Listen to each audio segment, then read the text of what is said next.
Bom momento, estou aqui hoje para falar dos últimos acontecimentos e trazer algum tipo de informação ou de perspectiva sobre o que tem acontecido no cenário político nacional, principalmente desde a noite do dia 12 de dezembro de 2022, última segunda-feira, no dia da diplomação de Lula como presidente do Brasil. Vou recuar um pouquinho antes disso. O Bolsonaro, há algum tempo pós-eleição, ele se isolou e permaneceu em silêncio, o que foi visto por gente próxima dele, inclusive pelo ideólogo da campanha do Trump, o famoso Steve Bannon, como um erro, porque era um momento no qual ele poderia, de algum modo, capitanear e radicalizar seus eleitores e seus seguidores a continuar pressionando, que embora tenha havido e esteja acontecendo ainda com uma certa conivência grandiosa das Forças Armadas e das polícias militares dos estados do Brasil,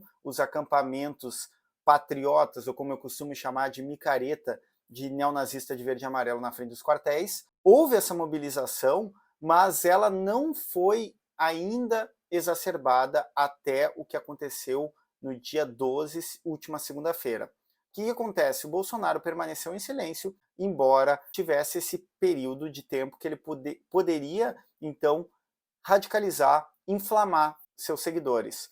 Obviamente, circulou, e foi a estratégia do partido dele, tentar invalidar a eleição do Lula, dizer que houve fraude, etc. Como o fascismo ele é um movimento que precisa de mobilização contínua, uma vez que essa demanda foi logo rejeitada pela justiça porque não tem realmente substrato legal e material concreto para sustentar uma investigação desse nível, era necessário fazer algum outro tipo de movimento. Bolsonaro, então, no domingo, apareceu frente ao Palácio da Alvorada, na frente dos seus seguidores, e falou sobre o destino dele estar nas mãos dos bolsonaristas, a vida dele estar nas mãos. E aí ele deu um passo que foi sim de sinalizar para sua base. O que me parece, com a leitura que eu faço nesse primeiro momento, Bolsonaro se percebeu como alguém que estava perdendo a liderança da extrema-direita brasileira. Por que eu digo isso? Porque os que estão na frente dos quartéis, dormindo em barracas e protestando, ou seja, os golpistas verde e amarelos, eles, nos seus cartazes, seus cânticos, eles simplesmente apagaram o nome de Bolsonaro por um bom tempo. Eram SOS Forças Armadas, pediu intervenção militar, intervenção federal, preste atenção, sem nomear o Bolsonaro. O Bolsonaro, então, se vê perdendo essa liderança, se vê derrotado numa eleição, e aí, na minha perspectiva, ele está no momento de não tenho mais nada a perder. Ele sabe que o futuro dele é possivelmente responder processo, ser preso ou fugir do país, e ele pensou, calculou que bom, era um último ato. Ele dá essa sinalização, ato contínuo a isso, Lula vai ser diplomado no dia 12. E aí é uma convocatória dos bolsonaristas para os seguidores do presidente Bolsonaro continuarem mobilizados, principalmente em Brasília. Aí é preso Sererê Chavante. Quem é esse cara? Bom, esse cara é o cacique da comunidade Chavante do Mato Grosso, só que ele é também pastor evangélico e ele concorreu à prefeitura de Campinápolis, no Mato Grosso, e ele é bolsonarista. Ele começou aí nas manifestações, e ele vai ser ordenado a prisão dele porque ele é um dos mentores da invasão do aeroporto de Brasília e também por atos antidemocráticos insuflar o golpismo e é o não reconhecimento das eleições legítimas do Brasil. Esse cara vai virar uma espécie de token. O que é token?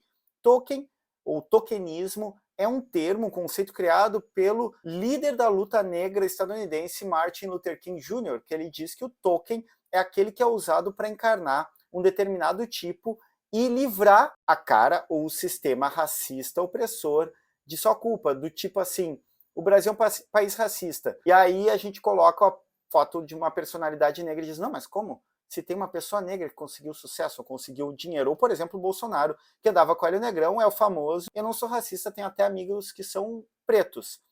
Token, então, é tornar uma pessoa, um caso individual, como um exemplo que se aplicaria universalmente.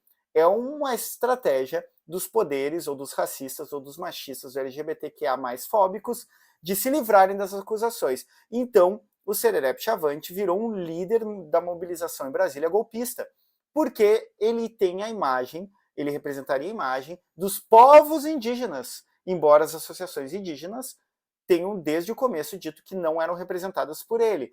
mas ele serve como token, como o povo brasileiro, por ser um indígena, ele representaria então os povos originários. Ele está lá, ele é preso, e aí começa uma rebelião de bolsonaristas em Brasília, e eles tentam invadir a delegacia da Polícia Federal na Asa Norte, já passando por um novo estágio para aquilo que nós, pesquisadores e muitos analistas de política, dizem ser um perigo, que é um Capitólio brasileiro. Para quem não sabe, o Capitólio foi a tentativa de invasão que gerou mortos que invadiram quando o Biden foi eleito presidente dos Estados Unidos, insuflados pelo revanchismo e não aceitação do pleito eleitoral por parte do Donald Trump, que é uma grande inspiração do Bolsonaro. O medo era que essa radicalização à extrema-direita, essa fascistização, em algum momento se tornasse uma violência generalizada.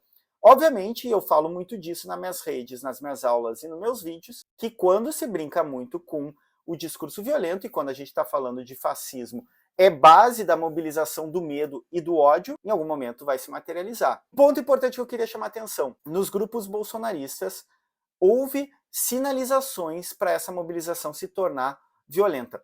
Por mais inacreditável que pareça, Bolsonaro, dentro dos discursos bolsonaristas, é visto como um grande estrategista.